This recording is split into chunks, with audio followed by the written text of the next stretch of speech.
इस वीडियो में आज का हमारा टॉपिक रहेगा धातुओं का अम्ल के साथ अभिक्रिया, यानी धातुएं जो हैं वह अम्ल के साथ कैसे अभिक्रिया करती हैं और अभिक्रिया करने के फलस्वरूप कौन कौन से उत्पाद का निर्माण होता है। धातुएं तनु अम्ल के साथ अभिक्रिया करके लवण तथा हाइड्रोजन गैस प्रदान करती हैं। देखिए ये पॉइंट काफी इंपॉर्टेंट है और अक्सर इस पॉइंट से क्वेश्चन भी पूछा जाता है कि धातुएं जो हैं वह तनु अम्ल के साथ अभिक्रिया करके कौन सी गैस प्रदान करती हैं।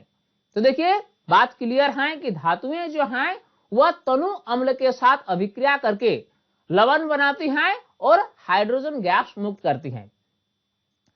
तो यानी हम लिख सकते हैं कि धातु प्लस तनु अम्ल ये दोनों आपस में अभिक्रिया करके दो प्रकार का उत्पाद का निर्माण करती हैं।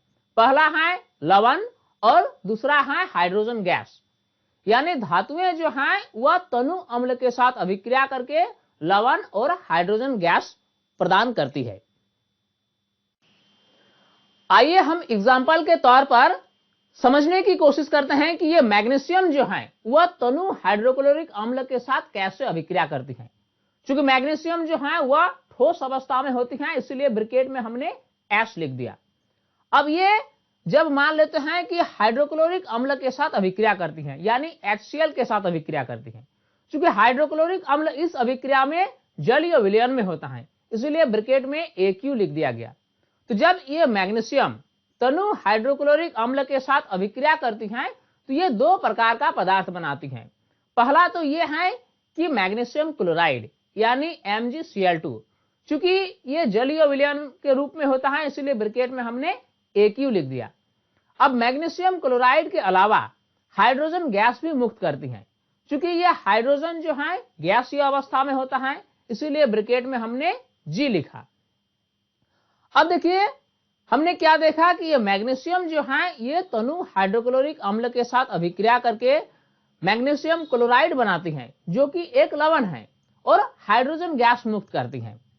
अब देखिए ये इक्वेशन को अगर हम संतुलित करना चाहते हैं तो क्या करना होगा ना, लेफ्ट हैंड साइड में HCl के पहले 2 लगा देना होगा। तो अब देखिए ये इक्वेशन जो है वह हमारा रासायनिक दृष्टि से संतुलित है, क्योंकि लेफ्ट हैंड साइड में भी मैग्नीशियम के एक परमाणु और राइट हैंड साइड में भी मैग्नीशियम के एक परमाणु। लेफ्ट हैंड साइड में हाइड्रोजन के 2 परमाणु और राइट हैंड साइड में भी हाइड्रोजन के 2 परमाणु।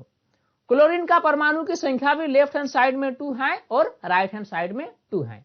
इस प्रकार हमने देखा कि मैग्नीशियम जो है वह हाइड्रोक्लोरिक अम्ल के साथ कैसे अभिक्रिया करती है। अब आइए देखते हैं कि एल्युमिनियम धातु जो है ये हाइड्रोक्लोरिक अम्ल के साथ यानी तनु हाइड्रोक्लोरिक अम्ल के साथ कैसे अभिक्रिया करती है। चूंकि एल्युमिनियम जो है इस अभिक्रिया में ठोस अवस्था में होती है, इसीलिए ब्रैकेट में हमने S लिखा। जब ये अभिक्रिया करती है तनु HCl से, चूंकि ये जो है ये जलीय विलयन के रूप में होता है, इसलिए ब्रैकेट में हमने AQ लिखा। इस प्रकार ये दो पदार्थ जब आपस में अभिक्रिया करती हैं तो ये दो नए पदार्थ का निर्माण करती हैं। पहला तो ये है कि AlCl3 यानी एल्युमिनियम क्लोराइड। चूंकि ये जलीय विलयन के रूप में होता है, इसलिए ब्रैकेट में हमने AQ लिखा। इसके अलावा ये हाइड्रोजन भी मुक्त करती हैं और ये हाइड्रोजन गैसीय अवस्था में होती हैं, इसीलिए ब्रैकेट में हमने G लिखा। तो हमने क्या देखा कि एल्युमिनियम धातु जो है ये तनु हाइड्रोक्लोरिक अम्ल के साथ अभिक्रिया करके लवण और हाइड्रोजन गैस प्रदान करती है। अब ये जो रासायनिक समीकरण हम देख रहे हैं ये संतुलित नहीं है और हमेशा रासायनिक समीकरण को संतुलित अवस्था में लिखना बेहतर होता है। तो यहां पर जो है इस इक्वेशन को हम संतुलित करेंगे। तो चूंकि आप जानते हैं कि रासायनिक समीकरण को संतुलित करना आसान नहीं होता है, तो रासायनिक समीकरण को कैसे संतुलित किया जाता है इसके लिए एक वीडियो हमने अपने चैनल पर पहले ही डाला है। तो उसमें पूरा प्रोसेस बताया गया है कि किसी रासायनिक समीकरण को कैसे संतुलित किया जाएगा। इसीलिए यहाँ पर सिर्फ हम इसको संतुलित करेंगे, कैसे संतुलित किया जा रहा है उसका पूरा प्रोसेस बताने वाले नहीं है। इसके लिए आपको वो वाली वीडियो देखनी होगी। तो इसके लिए हमें क्या करना होगा, लेफ्ट हैंड साइड में Al के पहले 2 लगा देना होगा और HCl के पहले 6 लगा देना होगा।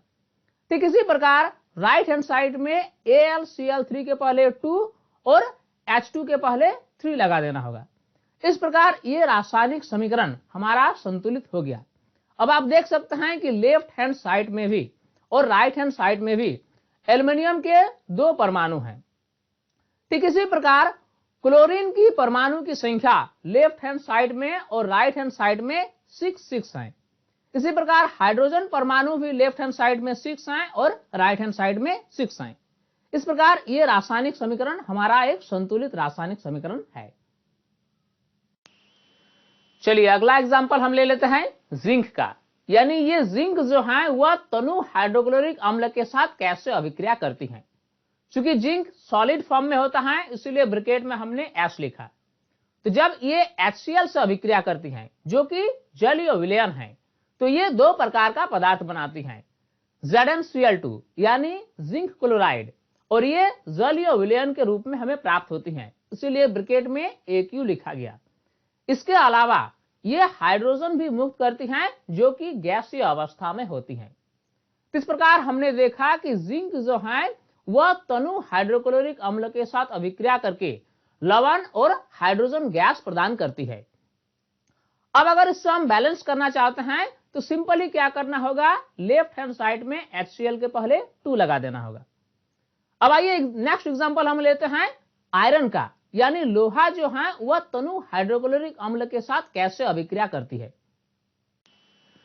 चूंकि आयरन जो है ये सॉलिड फॉर्म में होता है इसलिए ब्रैकेट में हमने F लिखा। जब ये HCl से अभिक्रिया करती है जो कि जलीय विलयन है तो ये 2 प्रकार की पदार्थ प्रदान करती हैं। पहला तो है FeCl2 जो कि जलीय विलयन है। इसके अलावा हाइड्रोजन भी मुक्त करती हैं जो कि गैसीय अवस्था में होती हैं। इस प्रकार लोहा जो है वह तनु हाइड्रोक्लोरिक अम्ल के साथ अभिक्रिया करके लवण और हाइड्रोजन गैस प्रदान करती हैं। यानी कहने का मतलब यह हुआ कि धातुएं जो हैं वह तनु अम्ल के साथ अभिक्रिया करके कौन सी गैस प्रदान करती हैं, ना हाइड्रोजन गैस प्रदान करती है। अगर इससे हम बैलेंस करना चाहते हैं तो हमें क्या करना होगा, लेफ्ट हैंड साइड में HCl के पहले 2 लगा देना होगा। बस ये इक्वेशन जो है हमारा संतुलित रासायनिक समीकरण बन गया। अब हम समझेंगे एक्वा रेजिया। यानी क्या होती है एक्वा रेजिया। देखिए जब धातु और अम्ल के अभिक्रिया की बात हो तो एक्वा रेजिया को हम नकार नहीं सकते हैं। एक्वा रेजिया जो है ये एक द्रव है। 3:1 के अनुपात में सांद्र हाइड्रोक्लोरिक अम्ल एवं सांद्र नाइट्रिक अम्ल का ताजा मिश्रण ही एक्वा रेजिया होता है। देखिए आपने एक्वा रेजिया का नाम पहले ही हो सकता है सुना होगा। एक्चुअली एक्वा रेजिया जो है वह एक द्रव है, एक लिक्विड है। इसमें 2 प्रकार का अम्ल का मिश्रण होता है। पहला तो है हाइड्रोक्लोरिक अम्ल और दूसरा है नाइट्रिक अम्ल। इसमें जो मिश्रण होता है तो हाइड्रोक्लोरिक अम्ल वह भी सांद्र होता है और नाइट्रिक अम्ल जो है ये भी सांद्र होता है और इसका अनुपात होता है 3:1 का। यानी हाइड्रोक्लोरिक अम्ल जो है सांद्र हाइड्रोक्लोरिक अम्ल ये हम 3 भाग में लेंगे और सांद्र नाइट्रिक अम्ल को हम 1 भाग में लेंगे और इस प्रकार इस अनुपात में जब मिलाकर हमें एक द्रव प्राप्त होगी तो उसी को हम कहेंगे एक्वा रेजिया। एक्वा रेजिया एक ऐसा द्रव है जो गोल्ड एवं प्लेटिनम को गला सकता है।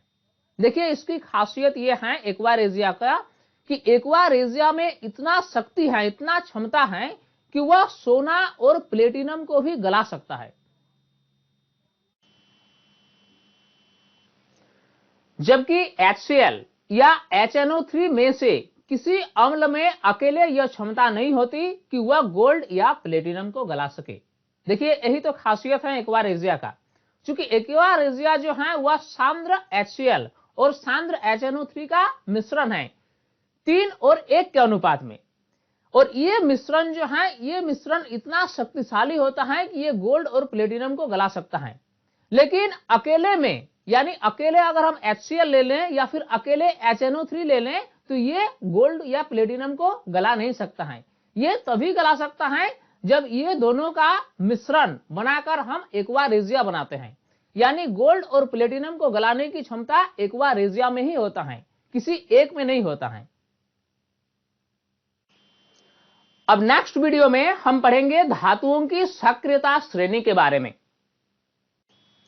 तो फ्रेंड्स, उम्मीद करता हूं ये वीडियो आपके लिए काफी फायदेमंद होगी और इस वीडियो से आपने काफी कुछ सीखा होगा। अगर ये वीडियो आपको पसंद आई तो इस वीडियो को लाइक जरूर करें, क्योंकि आपकी लाइक से ही हमें इंस्पायरेशन मिलती है आपके लिए नई नई वीडियोस बनाने की। और इस वीडियो को अपने सिलेक्टेड फ्रेंड्स के साथ शेयर करें ताकि हर कोई इस वीडियो से लाभ उठा सके। और आप कमेंट सेक्शन में हमें बताएं कि ये वीडियो आपको कैसा लगा। और अगर अभी तक आप हमारे यूट्यूब चैनल साइंस प्लेटफॉर्म को सब्सक्राइब नहीं किया है तो इसे सब्सक्राइब जरूर कर लें, साथ में नोटिफिकेशन बेल को ऑन करके ऑल पर सिलेक्ट कर लें ताकि हर नई वीडियोस की अपडेट्स आप तक आसानी से पहुंच सके। फ्रेंड्स, तब तक के लिए बाय।